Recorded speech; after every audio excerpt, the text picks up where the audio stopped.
amigo, olá minha amiga, como é que vocês estão? Sejam muito bem-vindos a mais um episódio onde estudamos a obra fundamental, o céu e o inferno, ou a justiça divina segundo o Espiritismo. Nós estamos aqui na segunda parte, no capítulo 3º, onde estamos, é a parte que eu mais gosto, assim, dos depoimentos, né, dos espíritos de acordo com a escala espírita, seu grau evolutivo e moral, e nós estamos aqui vendo no capítulo 3º, hoje nós vamos ver o depoimento do senhor Cardon, o Cardon, eu não sei como é que fala, que é um médico. Então, sem demora, vamos para a leitura de hoje. Passara uma parte da sua vida na marinha mercante, como médico de navio baleeiro, adquirindo em tal ambiente ideias um tanto materialistas, recolhido à cidade de Jota, exerceu aí a modesta profissão de médico da roça. Havia algum tempo, adquirira a certeza de estar afetado de uma hipertrofia do coração e, sabendo a moléstia incurável, deixava-se abater pela perspectiva da morte, num estado de melancolia inconsolável. Predisse o dia certo do falecimento, com a antecipação de cerca de 2 meses, e, chegado o momento, ele reuniu a família para dizer-lhe o último adeus. Estando abeirados do seu leito a esposa, a mãe, os 3 filhos e outros parentes, quando a primeira tentava erguê-lo, ele prostrou-se, tornando-se de um roxo lívido e fechando os olhos, pelo que foi julgado morto. A esposa colocou-se então de permeio, para ocultar aos filhos esse espetáculo. Minutos depois, o doente reabriu os olhos, sua fisionomia, por assim dizer iluminada, tomou radiante expressão de beatitude, e ele exclamou: ó meus filhos, belo sublime! Ó a morte, que benefício, que coisa suave! Morto, senti minha alma elevar-se bem alta. Porém, Deus me permitiu voltasse para dizer-vos: não lamenteis a minha morte, que é a libertação. Que eu não posso descrever-vos a magnificência de tudo quanto vi, as impressões que experimentei, mas não poderíeis compreendê-las. Ó meus filhos, comportai-vos sempre de modo a merecer esta inefável felicidade reservada aos homens de bem. Vivei conforme os preceitos da caridade, do que tiverdes, dai uma parte aos necessitados. Minha querida mulher, deixo-te numa posição pouco lisonjeira, temos dívidas a receber, mas eu te conjuro a não atormentares os nossos devedores, se estiverem em apuros, espera que possam pagar, e aos que não o puderem fazer, perdoa-lhes. Deus te recompensará. Tu, meu filho, trabalha para manteres tua mãe, se honesto sempre, e guarda-te de fazer algo que possa manchar a nossa família. Toma esta cruz, herança de minha mãe, não a deixes nunca, e oxalá te recorde ela sempre os meus derradeiros conselhos. Meus filhos, ajudai-vos, apoiai-vos mutuamente para que a boa harmonia reine entre vós, não sejais vaidosos nem orgulhosos. Perdoai aos vossos inimigos se quiserdes que Deus vos perdoe. Gente, que fantástico, hein? Então esse médico, nós não estamos falando nem da parte da evocação, não é? É a história de um médico, um espírito em condição mediana, que ficou sabendo que ia morrer, ficou muito, muito, muito triste, e ele teve uma visão do que é a vida espiritual e voltou para dar essa mensagem carinhosa, né? Depois, fazendo-os chegar a si, tomou-lhes as mãos, acrescentando: filhos, eu vos abençoo. Seus olhos cerraram-se, desta vez para sempre, seu rosto, porém, conservou uma expressão tão imponente que, até o momento de ser amortalhado, numerosa turba veio contemplá-lo, tomada de admiração. Tendo-nos um amigo da família fornecido estes pormenores assaz interessantes, lembramo-nos que a evocação podia tornar-se instrutiva a todos nós, e útil ao próprio espírito. Então perceba que até o momento não foi nem evocado para falar sobre a vida espiritual, né? Tudo isso aconteceu durante a vida dele, no momento do desencarne. Vamos ver então como é que foi a resposta. Chamaram, né, o espírito dele, a evocação, e ele responde: estou perto de vós. Relataram-nos as circunstâncias em que se deu a vossa passagem e ficamos cheios de admiração. Quereis ter a bondade de nos descrever ainda mais minuciosamente o que vistes no intervalo do que poderíamos denominar as vossas 2 mortes? O que vi, poderíeis compreendê-lo.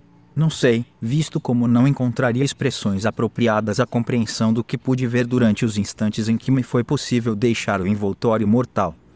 E sabeis em que lugar estivestes? Seria longe da Terra, em outro planeta ou no espaço? O espírito não mede distâncias, nem lhes conhece o valor como a vós acontece. Arrebatado por não sei que agente maravilhoso, eu vi os esplendores de um céu, desses que só em sonho podemos imaginar. Esse percurso, através do infinito, fazia-se com celeridade tal que eu não pude precisar os instantes nele empregados pelo meu espírito.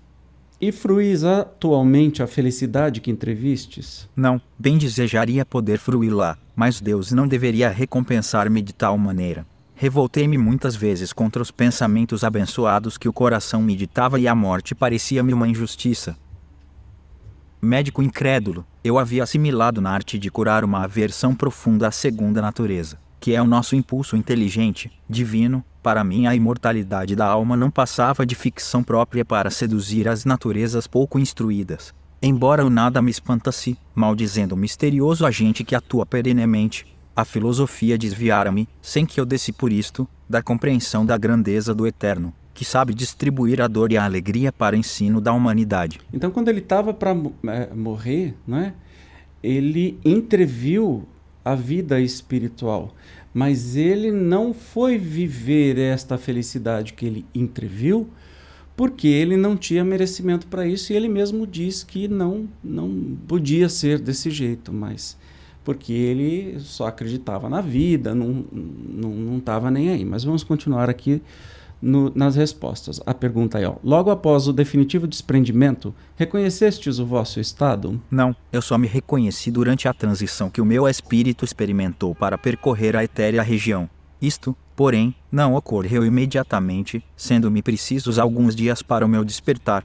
Deus considera-me uma graça, em razão do que vos vou explicar. A minha primitiva descrença não mais existia. Tornara-me crente antes da morte, depois de haver cientificamente sondado a matéria grave que me atormentava, de não haver encontrado ao fim das razões terrestres senão a razão divina, que me inspirou e consolou, dando-me coragem mais forte que a dor. Assim, bem dizia o que amaldiçoara, encarava a morte como uma libertação. A ideia de Deus é grande como o mundo, ou que suprima consolo na prece, que nos enternece e comove. Ela é o elemento mais positivo da nossa natureza imaterial. Foi por ela que compreendi, que criei firme, soberanamente, e, por isso, Deus, levando em conta os meus atos, houve por bem recompensar-me antes do termo da minha encarnação. Esse médico foi um cara de sorte. Vamos entender que, imagina, só não acredita em nada e antes de morrer você pode entrever a vida espiritual e aí você morre acreditando. Mas mesmo assim, ele ficou perturbado durante alguns dias. Aí a gente percebe a diferença dos espíritos felizes, que nós vimos lá atrás, no capítulo anterior, e um espírito mediano. Não fazia o mal, não acreditava na vida imortal, não é? E teve realmente esse favor divino de entrever essa vida espiritual que eu aguardava. Sexta, poder-se-ia dizer que estivestes morto nessa primeira crise? Sim e não, tendo o espírito abandonado o corpo, naturalmente a carne extinguia-se. Entretanto, retomando posse da morada terrena, a vida voltou ao corpo, que passou por uma transição, por um sono. E sentis então os laços que vos prendiam ao corpo? Sem dúvida, o espírito tem um grilhão fortíssimo a prendê-lo, e não entra na vida natural antes que dê o último estremecimento da carne. Interessante, né? Como, pois, na vossa morte aparente, durante alguns minutos, pôde o vosso espírito desprender-se súbita e imperturbavelmente, ao passo que o desprendimento efetivo se faz acompanhar da perturbação por alguns dias? Parece-nos que, no primeiro caso, os laços entre corpo e espírito subsistindo mais que no segundo, o desprendimento deverá ser mais lento, ao contrário, justamente do que se deu. Exatamente, ele entreviu, né? Instantaneamente ele foi levado, né? Aos mundos, enfim, a outros lugares, instantaneamente voltou. Na verdade, o espírito não tinha abandonado o corpo, mas foi uma viagem que ele foi levado muito rápido. E aí está perguntando assim, mas por que demorou então tanto tempo para se desprender depois, já que este momento foi tão rápido, né? Tendes muitas vezes evocado um espírito encarnado, recebendo respostas exatas. Eu estava nas condições desses tais, porque Deus me chamava e os seus servidores me diziam, vem, obedeci, agradecendo. lhe um favor especial que houve por bem conceder-me para que pudesse entrever, compreendendo a sua infinita grandeza. Obrigado a vós que antes da morte real me permitistes doutrinar os meus para que façam boas e justas encarnações. Então foi um favor divino realmente que aconteceu muito rapidamente, né? 9. De onde provinham as belas palavras que após o despertar dirigistes à vossa família? Era um reflexo do que tinha visto e ouvido. Os bons espíritos inspiravam-me a linguagem e davam fulgor à minha fisionomia. Que impressão julgais ter a vossa revelação produzido nos assistentes, notadamente nos vossos filhos? Surpreendente, profunda, a morte não é mentirosa. Os filhos, por mais ingratos que possam ser, curvam-se sempre à encarnação que termina. Se pudéssemos penetrar o coração dos filhos, junto de um TU com acento agudo mulo entreaberto, vê-lo-íamos apenas palpitar de sentimentos verdadeiros, sinceros, tocados pela mão secreta dos espíritos, que dizem em todos os pensamentos, tremeis e duvidais. A morte é a reparação, a justiça de Deus, e eu vos asseguro, em que pese aos incrédulos, que a minha família e os amigos crerão nas palavras por mim pronunciadas antes da morte. Eu era, ademais, intérprete de um outro mundo. De novo eu vou ter que falar. O cara de sorte, meu Deus do céu. E essa família de sorte também. Imagina a situação passando com a sua família, né? 11. Dizendo não gozardes de felicidade em entrevista, quer dizer, aquele momento que ele viu aquela felicidade, ele não goza dessa felicidade, pode-se chegar à conclusão que você é infeliz? Não, uma vez que me tornei crente antes da morte, e isto de coração e consciência. A dor acabrunha nesse mundo, mas fortalece sob o ponto de vista do futuro espiritual. Notar que Deus teve em conta as minhas preces e a crença nele depositada em absoluto. Estou firme no caminho da perfeição, e chegarei ao fim que me foi permitido lobrigar.